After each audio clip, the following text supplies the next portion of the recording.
Good morning and welcome to the live stream for Electronic Literature, the Electronic Literature class at the University of Mary Washington. I am the professor, I am Zach Whalen, and I have a slideshow for today. So if you're watching out there, good morning, hope you had a good weekend. Today we're going to be talking about and working through some ideas in our textbook, Electronic Literature by Scott Redberg. So if you're a student, hopefully you have that ready. If you are watching, as always, I appreciate it if you say hi in the chat, either in Discord, which will show up here, or in Twitch, which is over there to my left. So, good morning, everyone. Good to see you all. So, as you're coming online here, take a look. The bird cam is having some problems this morning. I think there's condensation inside the lens. Like I went out there and tried to wipe it off, and it didn't help.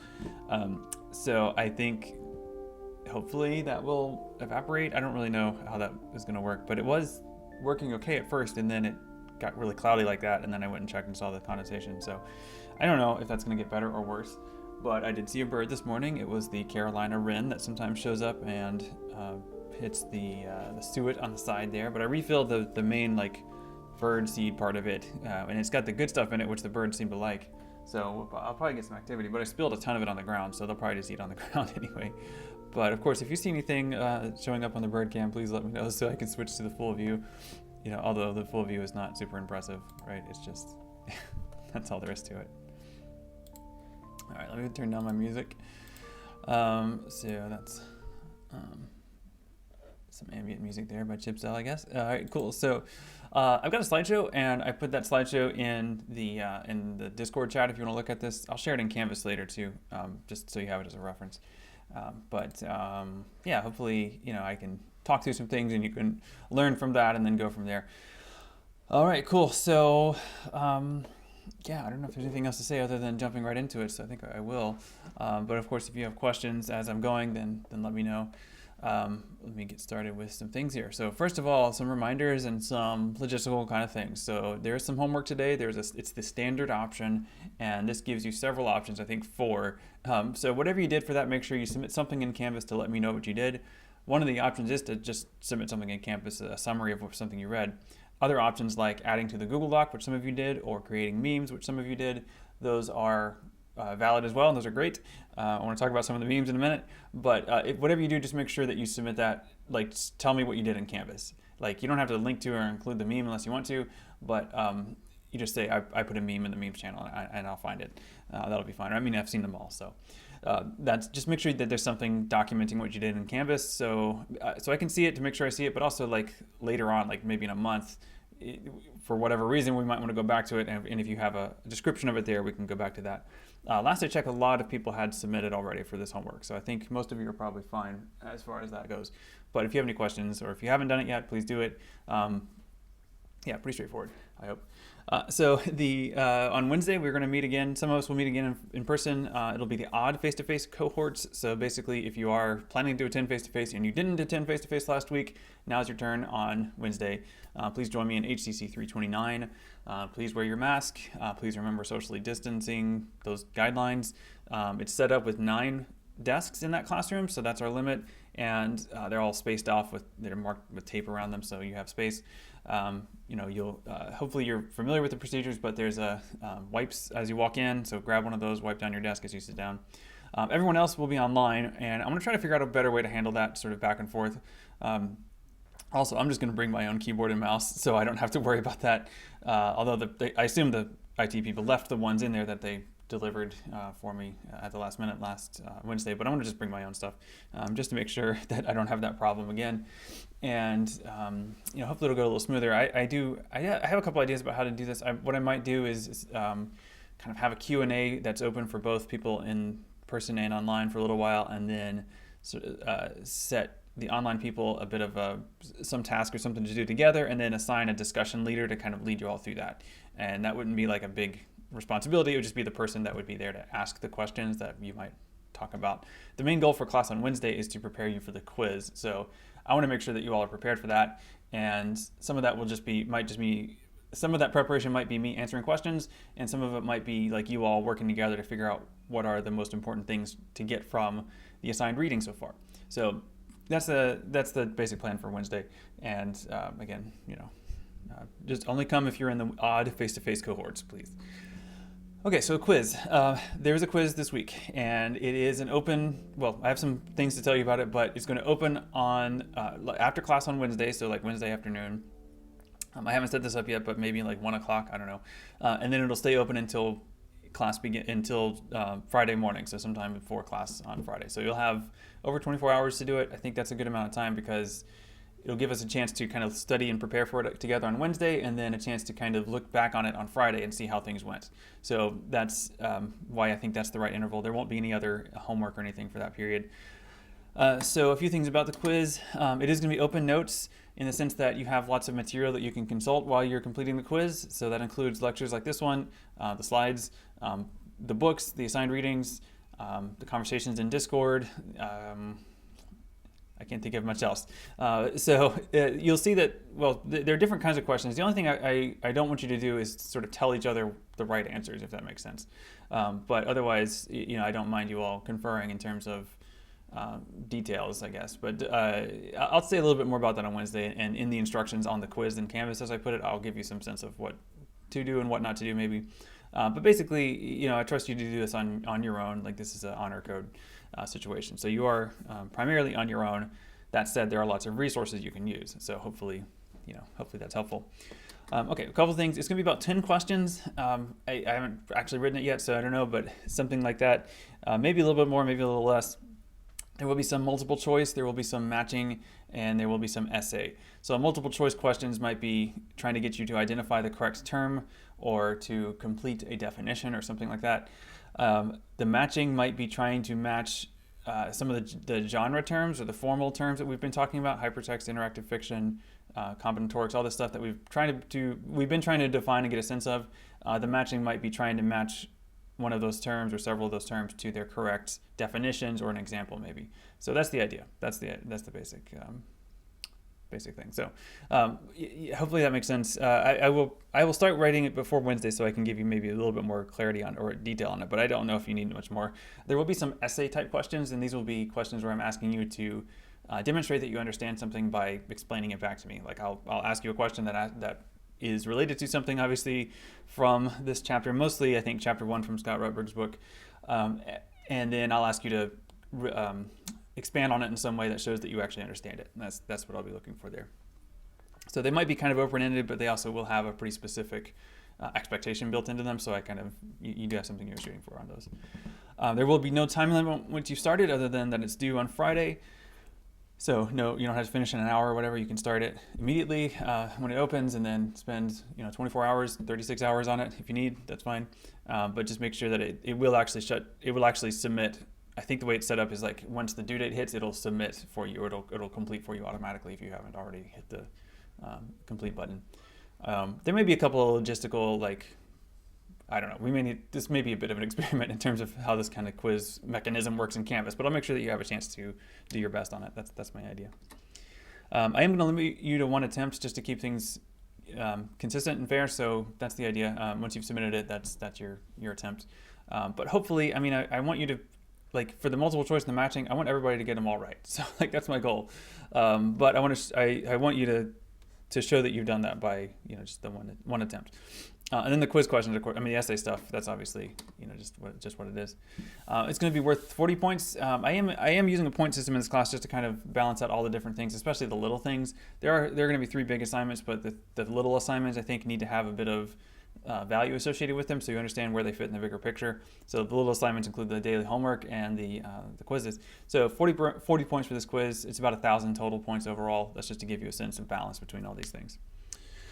Okay, so hopefully that makes sense. Do you have any other? Okay, let me pause here for a second. Do you have any questions about the quiz right now? Of course, we'll have more time to talk about it on Wednesday, but is there anything I can address right now that's on your mind about the quiz? And you can either chat space is valid for sharing those questions. Still no. Yeah, nobody at the bird feeder. I did see the wren right before I started streaming. The Carolina wren, I think it's a Carolina wren, showed up. They're like solid brown on top, and then they have like white, lighter colored streaks coming off their eyes. They look pretty cool. But it was going for the suet, so. I don't know. Okay, so seeing no questions, I'm going to move on. But of course, if you have them, let me know. I think Wednesday might be a better time for that kind of thing anyway. Okay, so memes, LOL. So we've got several memes. I just put a couple here in slides because I really liked them. I do think that's great. I think you're all doing well. I wanted to say, I don't know if Sed's on this. Yes. So I really liked this one. Said I appreciated your attention, both the Scott Pilgrim reference and the attention to detail in the comic lettering. I think you did a really nice job making this and putting it together and referencing that. So that's a good one. I also really liked the, I think this was Lou's, showing how there are different terms and these different terms have different implications or different connotations in terms of their style and their audience. So I appreciate this one as well. Lots of other great ones, and I saw several posted just in the last few minutes before I started class, so that's good. I'll take a look at them later. The thing I wanted to ask is about these is I posed this question in the memes channel, which when I first created this assignment type back in spring of 2019 when I taught this class last time, I found the memes really entertaining and I enjoyed them a lot.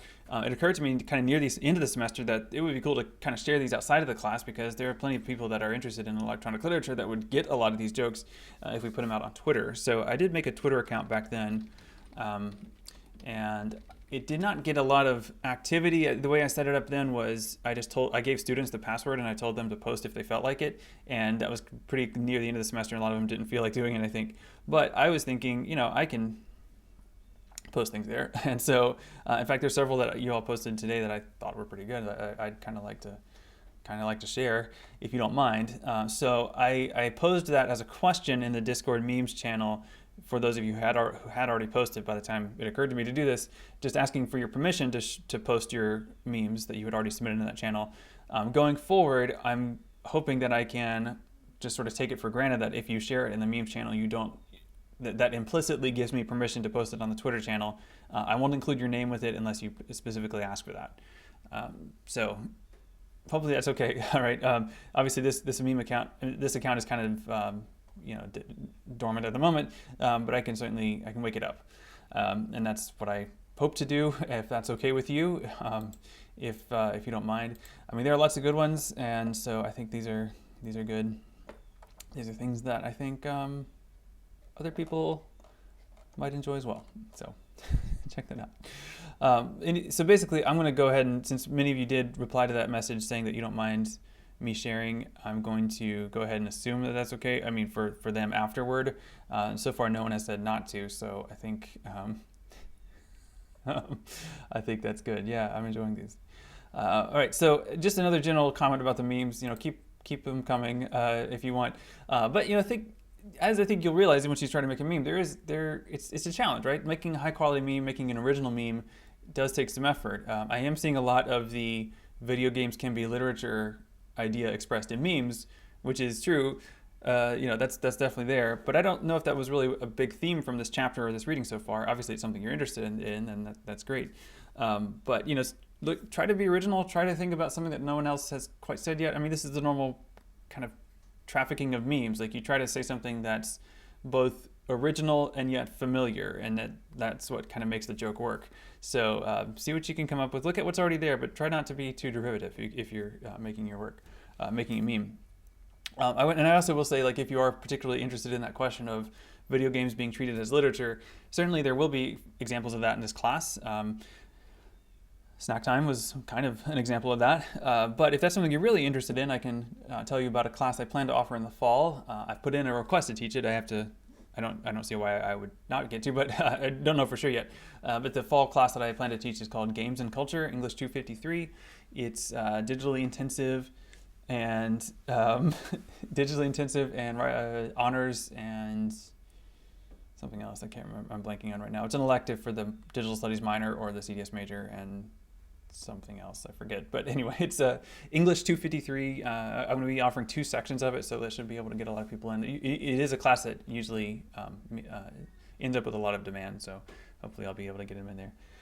Quito Ditto on Twitch is asking, how do I get followed by Obama? I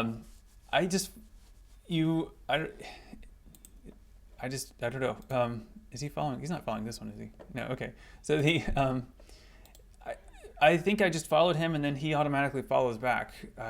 If you look at like who he's following like thousands or millions of people. If you look at that account, so I think it's so Quiddo Ditto. I think if you follow Barack Obama, you might. I don't know if he still does that, but you might get that. I say he. I'm sure it's just his social media team that does these things. But yeah, try it out. That is kind of interesting because that if you think back to how Barack Obama used social media, which was at the time pretty innovative and interesting, and also very like I guess open in terms of access. Definitely changed with other presidents. So anyway, yeah, Barack Obama was kind of he was kind of the first social media president. Okay, so let's see. Memes are great. Keep them coming. Oh yeah, and this is the Twitter account, so it's at elit_memes, so feel free to follow. Mainly what I was thinking of as the audience for this class is that, for this Twitter account, honestly would be other people that teach elit or like that share it. Like we have a Facebook page and we talk about stuff, so I think they would enjoy seeing this. So yeah, check it out. I'll probably change the the imagery here because that was kind of like the profile picture was kind of referencing a joke from an inside joke essentially from that section, and I can explain it, but basically it's from that. So we may end up with our own kind of joke identity that I like to embrace for that. So we'll see. I'll play around with it. Okay, great. So moving on then, I want to talk about Electronic Literature, Chapter 1 by Scott Rudberg. And what I've got here is several quotes and a couple examples, some things to work through. While I'm working on this, I do want to remind you about the Google Doc. In fact, let me go ahead and pull that up. Is this the right one? No, this is not the right one. Let's do it like this. I'll just show you all my Google Drive. So let's see. Oh, I just saw it, didn't I? Should have gone with that. I don't know about you. I'm starting to get like spam document shares. Like people are trying to share with me documents that are full of obvious spam, and I feel like that's a new thing, and it's kind of annoying, but kind of annoying that it's taking advantage of this ecosystem of sharing that we actually find really useful. So I'm kind of bothered by that. But anyway, this is our Google Doc. Please add to this if you haven't already. I do want to remind you about this a little bit. I think the discussions of these different genres is good. There's more to add obviously about these all, but that's good. Someone has gone through and added quite a bit of notes, bulleted lists from the chapter. I think that's great. The nice thing about the bullets and the quotes is that it's easy to skim, relatively speaking. So good job for that. And Amber's added a whole summary, so very nice. So this is good. And the other thing I wanted to remind you about is the material from last Wednesday the 3rd, when we looked at those 6 or 7 examples. Those are also things that might show up on the quiz, so make sure you include at least a summary or a description of each of those in here, maybe a link to it as well, so it's there as a reference. So make sure you do that, somebody, and that can be considered your homework, of course. Okay, so yeah, good work here. I'm just gonna leave it. Oh yeah, the other thing I wanted to show you that I've added in here is I can take a look at this. This document is already it's slow to load because of how much is in there, but something you should know about is this database called ELMSIP. It's elmsip.net, and that's an acronym. I don't remember what it stands for. I assume the E and the L are electronic literature, but it's got to be on here somewhere.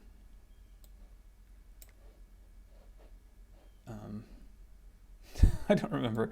It's on here somewhere, I'm sure. But is it in? I'm looking for acronyms. I don't see anything. Anyway, whatever it is, it's really useful. So what it is it's a database of work that is considered electronic literature, but also scholarship about electronic literature. And in a lot of cases, if you look up a particular work in here, you can find scholarship that references that work, or vice versa. So if you look at a scholarly article about electronic literature and you find it in this database, you can find in this database links to all of the works that are referenced in that work, and then you can kind of understand it as this big thing. So ELMSIP is not exhaustive, but it has a lot, so it's quite useful. And there are other databases, but this one I think is the biggest. So what this is a link to is Scott Rutberg is like, he runs this this database, I think, and what he's got in here are what are called research collections. And what he's done is he's gone through each chapter of the book and then made a list of made a collection of all of the works cited, like scholarly works cited, and also the examples referenced. And you can see that there are, in this case, 4 creative works from chapter 1. That's actually pretty small for the chapters. Like later chapters have many, many more. And then there's examples of like people that are being referenced, and then scholars, their scholarship that's being referenced down here, the critical writing that's being referenced. So you can find out more about all these, and in most cases view the actual thing if you click through on these things. So this is a good resource, and in fact, the whole thing is, I should probably link to the top of it, because there's, I'm trying to see if there's a way to link back to the top, like the collective, like there's a entry point for all of these, each chapter's collection. That's what I'm trying to find, but I have not yet seen that. Thank you, Patrick. Electronic literature as a model of creativity and innovation in practice. Excellent. Thank you. Yeah, I knew it was something like that. Kind of long, but ELMSIP is what it is, how it's pronounced. I guess ELMKIP would be more accurate. But I always say ELMSIP, and I feel like everyone else does too. So I don't know, but it's one of those things that I read more than say, if that makes sense. Like I see it in writing more than I hear people talk about it. But anyway, that's what it is. And so you got a lot of good links here. The other thing I wanted to mention is, so the textbook, hopefully you've been able to get a copy by now. I know some of you had it on order. I put chapter 1 already in Perusal, and I actually heard from Scott Rutberg this morning, and he's giving me permission to put all of it into Perusal for us to use, and I think that will be really useful because I can annotate it, I can link to examples, I could assign you like, hey, look at this. There's a lot of different modalities that I think that would be really helpful in that. So stay tuned. I need to spend some time putting it in there, but I'm very grateful to Scott Rutberg for allowing that, and I think it'll be really useful for you all. So yeah, cool. But this is kind of already there too, like all these links. That's the other thing I was going to show you, is that the ELMSIP is already here as essentially an extended version of the book, and it takes you into this out into these different genres and into these examples. So cool. Okay, so yeah, the annotatable chapter chapter 1 is already in Perusal. I haven't seen if anyone's been commenting on that. I think I usually get emails when you do, so I haven't seen an email. So maybe you haven't, or maybe I'm not getting emails. Anyway, it doesn't matter. I think going forward, like starting with chapter 2, I'll probably like assign little parts of it. Basically, I'll say like, here's something that you should look at, and then come back and tell me what you think, or something like that. But anyway, that's kind of still forthcoming. Of course, Discord is a great place to share notes if you have questions about something in particular as you're reading. I think, chapter 1 being so kind of general in terms of laying out the foundation didn't get super wonky. I think overall the book is not very wonky. I think it's pretty good at explaining what it's doing, but you might have questions about examples, or you might have trouble getting something to work, and that's something that Discord will continue to be useful for. Okay, so what I've got basically in the next series of slides are just some quotes that I thought were really interesting and kind of crystallize different parts of the argument here. And I do think it's an argument, so that's why I posed it as a question in the title for these slides. So why read electronic literature is actually where he ends chapter 1, but I really like to start with that, or I want to start with that, because I think it helps us understand why we're here. I think one of the memes somebody posted was, I think, pretty funny. Let's see if I can find it. Let's see, who was it? It was the Marge Simpson meme, where, yeah, so Sarah said, where it's Marge Simpson holding up a list of a definition of electronic literature, but the caption just says, I just think they're neat. So yeah, like that's fine. You can just think they're neat, and that's totally fine too. But I think understanding a bigger intellectual context helps justify what we're doing beyond that. I think thinking it's neat and enjoying it is kind of the entry point and I hope it is for you, but I think sometimes it's helpful to justify this to people that aren't quite on board yet, and you may not be on board yet either. So I think understanding that, I think, is helpful.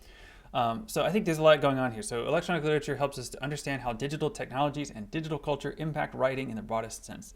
I think writing there is a key word, because if we kind of look at that big thing of like, what is elit, what is not elit, this definition puts writing in that definition, or in that sense of it. If we think of electronic literature as a form of writing, if we think of writing as a form of electronic literature, or as a kind of thing that can take the form of electronic literature, then I think that's probably a consistent framework that we can carry with us. And that also helps us think a little bit more with nuance about video games, for example. There's certainly video games that are literary, that have writing in them, or that can be seen as products of writing. There's others that don't, and that's not to say they're bad. It just means that they have different goals. So I think understanding a game in terms of its goals is helpful, and some I think have literary goals and some don't, and that's fine. But I think writing here is an interesting keyword for this particular expression. Okay, so this is also pretty interesting. So studying electronic literature is less about tackling a canon than it is about building a collective understanding of the creative potentialities of digital media. So that idea of tackling a canon, this class and even this book are really written as a literary survey, and it's sort of like, look at all this stuff. But that's looking at all of the examples isn't really the point. Is to understand that there are all these different potentials of digital media, all these different things that can be done with digital media that don't have to be literary, but that by looking for literary things, we can find new channels and new ways of doing things that might not have occurred to us otherwise. So there's a question from Amber in Discord. So let me try to answer it before I move on. She says, we do not have any assigned homework for Wednesday. We are reviewing for the quiz next class, and we should add more info missing in the Google Doc by next class. Is this all correct? Almost all correct. There will be another standard homework type thing that's the same like as for today, do on Wednesday. And one of the things you might do is add to the Google Doc or do a meme or find a discovery or something like that. So there will be a standard homework option for Wednesday, just like there was for today. I just need to add that link and that assignment. So almost all correct, Amber. Okay, cool. So moving on. So other examples, other expressions of this. Yeah, I'm just taking quotes from the book, but I find that these are really pretty interesting. So perhaps the most important reason to read electronic literature is that the study of these works provides us with opportunities to consider what is happening to our situation. And I think this is maybe the most important idea here, the most salient value of electronic literature, that if we think about like where we are today, what it means to be alive at this moment and online and connected, literature has always been there to help us figure out what it means to be a person in the world. And being a person in the world right now is heavily inflected by the digital technology that connects us, even more, because of the pandemic, that's even more visible. So electronic literature being the kind of literature that comes out of that way of society organizing itself, I think is absolutely appropriate and absolutely the right kind of literature that we should be creating right now and reading right now. Obviously, other kinds of literature still exist and they're great too, but it should not be surprising that we are finding digital media useful to express the things that literature has always been good at doing, trying to help us explain ourselves to ourselves. And we are digital selves now, and so for us to have digital literature just makes sense. It just seems self-evident almost, but I think it's still worth saying. Self-reflexive, and I thought this was an interesting phrase kind of tucked into this paragraph. Self-reflexive literary artifacts. That's a thing that takes some unpacking, but I think that these are. I guess there's a couple, maybe two different ways you could mean that. Many literary artifacts that we're identifying as electronic literature here are fairly avant-garde in the sense that they are preoccupied with their literariness, or that they are focused on experimenting with literary expression. In other words, they make us think about literature. Like they don't always, like often they will have their ideas, their themes, their characters or whatever, but they also will very often make us think about the form that they take. And that's I think how they might be self-reflexive. They aren't self-reflexive in the sense of literally having an inner monologue and subjectivity, but they are there in terms of expressing something about the thing they come from. And that's, I think that's what's going on there. But that's coming from that milieu of digital technology that is increasingly just the foundation of how we interact in the fabric of our daily lives. Right. Okay. So a few other things. So this book does obviously use the formulation of genre to organize itself, and we've talked about these genres. We talked about Catherine Hale's explanations of genres. Some of them were similar to Scott Roebuck. Some are a little different, but not that different. And I think we'll spend a lot of time looking at them in turn, and I think we've got a good list going in our Google Docs. So I'm not going to belabor the specifics of those right now, although we can talk later if you're still trying to figure it out. But I thought this idea of what does it do? Like, why start this book by defining genres? Why organize this book around the genres? If we're not interested in the canon so much as the different possibilities, then why are we interested in in sort of spreading this out. I thought this was a pretty interesting quote. Actually, I thought this one was better to start with. Genre, it provides that's a typo, a map to a certain territory, even as the process of mapping also defines the territory. Let me fix that typo. I'm going to go into my editable doc so I can change that. So let me go. Actually, I need to slide this over a little bit. Okay, so that looks better. So where's my tab? There it is. So a map to a certain territory, and I think that's useful. Like so it's knowing what's out there and how to get there, and I think that's really important because these are things that you may not even know about. Never occurred to you that these kinds of things might exist, so it kind of makes sense that you would need a map to get there. I say you as just anybody, like the generic reader, not necessarily a student in this class, although of course I hope you do find these things. But I think just finding that territory, I think that's there. I think identifying this as a kind of region of the internet almost is maybe another useful way to think about it. But yeah, going back here, this is also a pretty useful quote because it also gives us a sense of agenda. It's not just like this stuff is out there, we need to know about it, but look at this here. So rather than because we have a map now, rather than understanding it as an undifferentiated mass of experimental literary practices in digital media, by naming these genres and linking them to historical context, we also make certain claims to legitimacy. So there is a bit of agency or agenda rather here. There's something that we're trying to accomplish by doing this, and by doing this, we're kind of saying that these are things that have that are part of a legacy that's not just coming from nowhere. These aren't just sort of all that stuff out there, but there are different inroads into that mass of different things, and those inroads connect us to earlier literary practices or just behavioral practices like stuff we do, and I think that helps. That also helps us understand like the legitimacy question. Some of you were kind of addressing that a little bit in your memes. This idea of like getting to count this as literature, it feels like we're getting away with something. That was kind of a feeling I got from some of your memes. And okay, maybe, but I think also like it really just literally is doing the same things that literature used to do. So it's not really that much of a stretch. It's just if you haven't thought of it yet, then you need to kind of explain it. And I think one of the things that we can do is connect, for example, video games to drama and theater. Like how is playing a character in a role-playing game kind of like acting in a play? I mean, there are some parallels there. How is interactive fiction kind of like the oral history of jokes and riddles? There are some interesting parallels there in terms of the structure. So these are ways that we can try to understand these and sort of create that context for them. And as we create that context, we kind of are implicitly at least saying these things are worth looking at. There is a reason for doing this. Okay, so another interesting thing that genre does, and this was kind of packed into something else earlier on from page 2 of the book. He mentions this idea from Espen Aarseth. This idea, Espen Aarseth creates this term called ergotic literature, and he's writing in the 90s, and his work ended up being really influential. It's this idea that to read a work, read is not really the right verb in many cases, and so as you see here in the italics here are Scott Redberg's, oftentimes it's a more appropriate word to say that we traverse a text, and by traversing, we're moving in a significant and often intentional way through it, but that movement often requires non-trivial effort.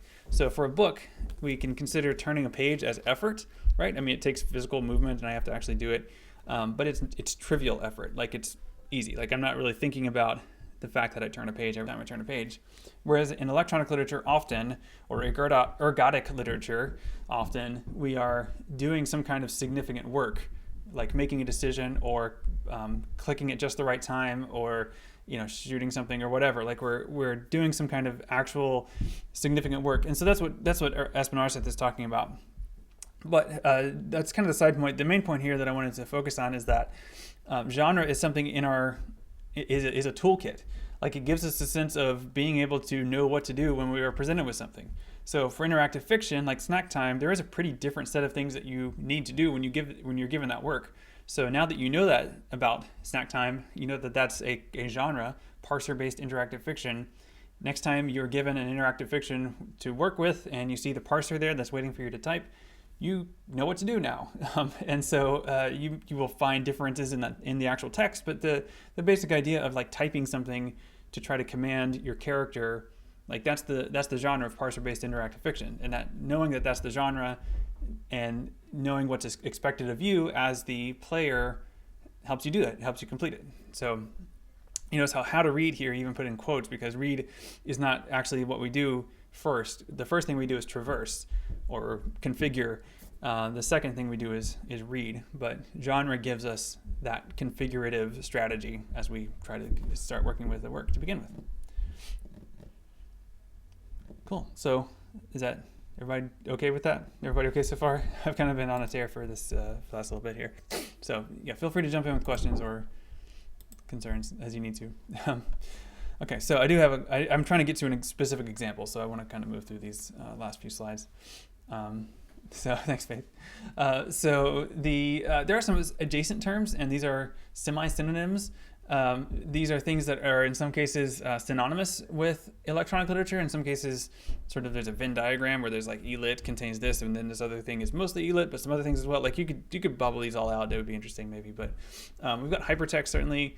As we see, hypertext and e-poetry have both basically become genres of electronic literature, or like subgenres. If we think of elit as one big umbrella, then we've got the hypertext group and the e-poetry group. But there's really a lot of overlap between these. And you can look at, Robert Kendall's poem Penetration is a great example. It's obviously poetry. It's also obviously hypertext. So it's definitely doing both of these. And electronic literature gives us a way to say that, yes, this is the kind of thing we're talking about. Cybertext, that's Espinarza's term. Espinarza's term actually, he mainly means more things that are more video game-like. But we'll get to him later. Digital literature is another, equal term. I think electronic literature versus digital literature, semantically not a huge difference, except that, as he notes in the book there, just when the group was coming together, they found electronic kind of charmingly quaint, I guess, and that's, that's fine, I guess. But ultimately, electronic literature has become the term of art that people are using, and so it has that inertia now, and people continue to use it, so, we should keep using it. But I think in a literal sense, digital literature conveys pretty much the same meaning. That said, there are some works that, if you want to quibble about analog computing versus digital computing, there are some electronic literary works that are analog computing instead of digital, but it doesn't matter. Digital media, of course, is the bigger thing that maybe contains electronic literature along with other things like, video games, net art, that kind of stuff. Again, doesn't super matter. But writing in networked and programmable media, I think that was John Cayley's phrase. I don't remember, but that was something that Lou picked up on in that meme. And let's see. Yeah, that's John Cayley. That's certainly good too, but it emphasizes writing. So thinking about writing as the basic thing that we're focusing on, that is kind of the anchor that all these other things are sort of attached to. That's probably what's significant about that definition. The main thing that it isn't, by which I hope you know by now, is that these are not ebooks. These are not Kindle books, like books that you read on a Kindle, although there are interesting things you can do on a Kindle. Most of the time we're not talking about that when we talk about electronic literature. Okay, so some antecedent terms, and we'll spend some time looking at these, especially with combinatorics, because a lot of these are fields of poetry or art that have that were experimenting with combinatorics even before computers. But just some other terms to know, other things that exist that are similar. Also, notably, these are all avant-garde genres or movements. In other words, these were all at the time that they were popular. These different things were trying to push the edge. Like these are all trying to take literature or poetry specifically into a new direction. And so that's kind of what electronic literature often is doing as well. So that includes things like Dadaism, Surrealism, Letterism, visual and sound poetry, and probably most importantly, the Oulipo. And we will talk about them next week.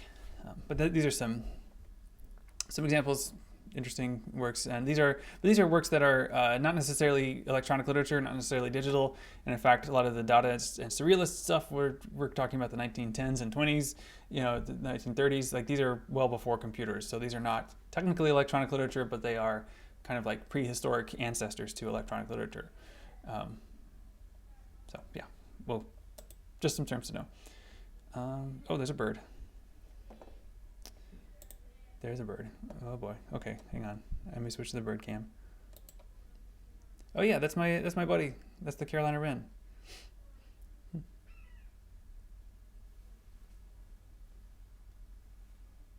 Oh, there's a blue jay on the ground. it's a small blue jay. I think it might be a female. Go for it, bud. There's a bunch of I spilled a bunch of seed on the ground, so the blue jay seems to be pretty happy with that. But it's a smaller blue jay, so I don't know if it's a juvenile or if the females are smaller than the males or whatever. But no, it's gone. Okay. Anyway, sorry, that was exciting. So and it looks like the camera has gotten better, like it's gotten defogged or something. So it's looking good. I mean, really better than it was, certainly. There's still some glare, but I think that's also just because it's having a hard time with like the light in the background. It's just, I mean, it's not super, like the sun's coming from that side. It's just like behind the camera, but I think it's just so bright over there. It's kind of washing out the camera. Anyway, sorry for that interlude. I get distracted by birds. Okay, so moving on. So I thought this was also pretty good. This is the ELO's official definition. The idea that it refers to works with important literary aspects that take advantage of the capabilities and contexts provided by the standalone or networked computer.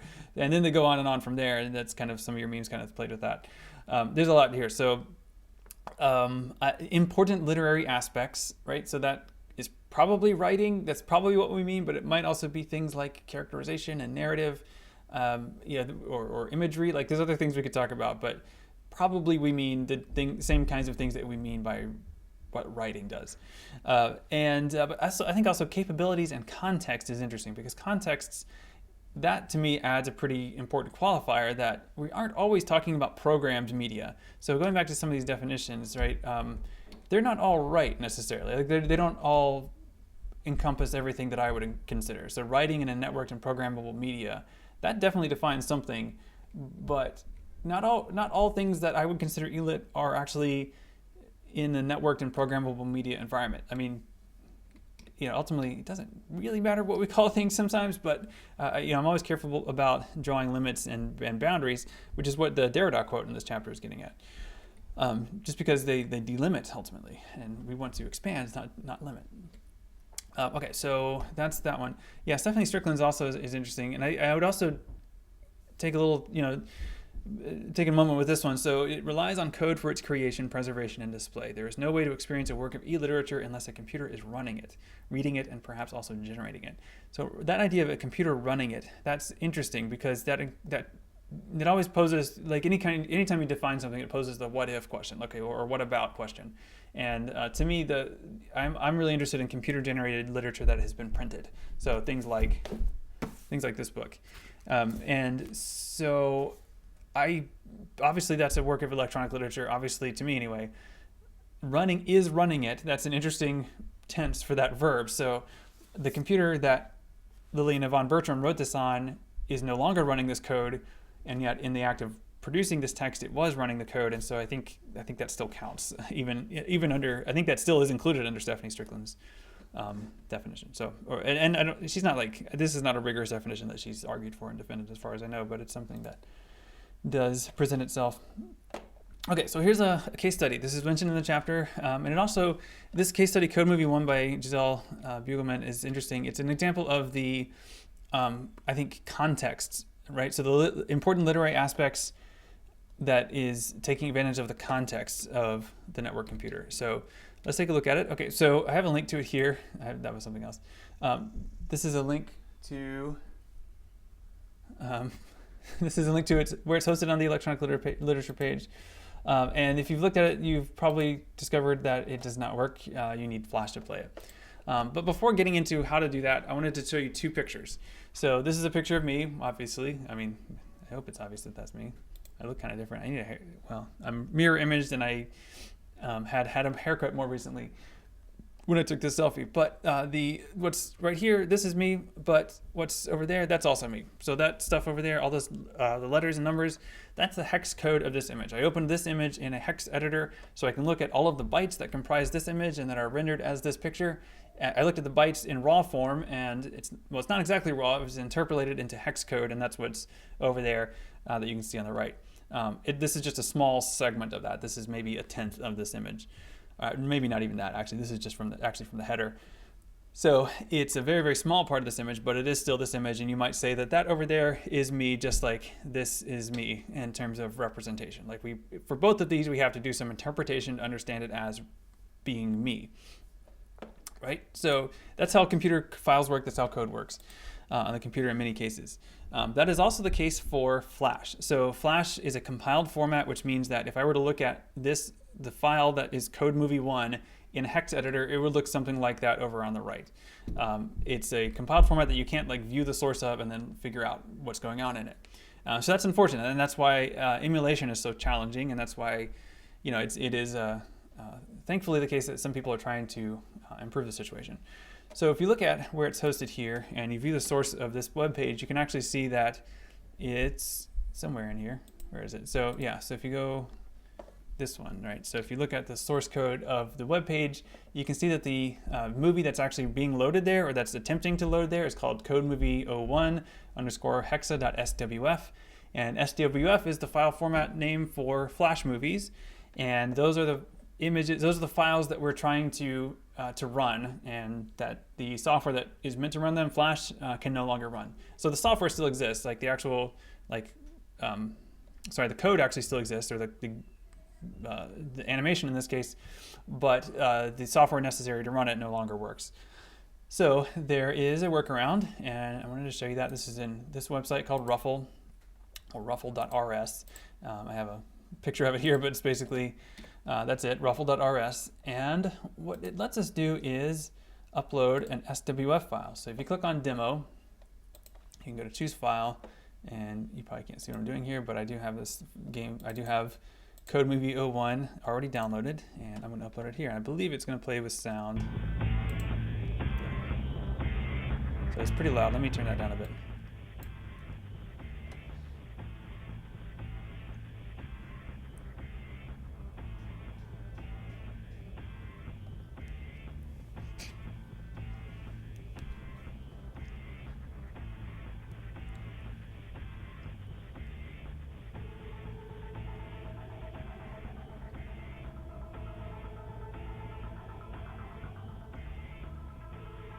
All right, so that is Code Movie 1, and it's fairly short, but it plays through. And what's happening when you watch it is that the artist has taken source code from a JPEG, kind of like I showed you, not even source code, but the binary code from a JPEG, but rendered in hexadecimal format, and then taken that as content and taken that into this sort of presentation that animates it like it's kinetic poetry.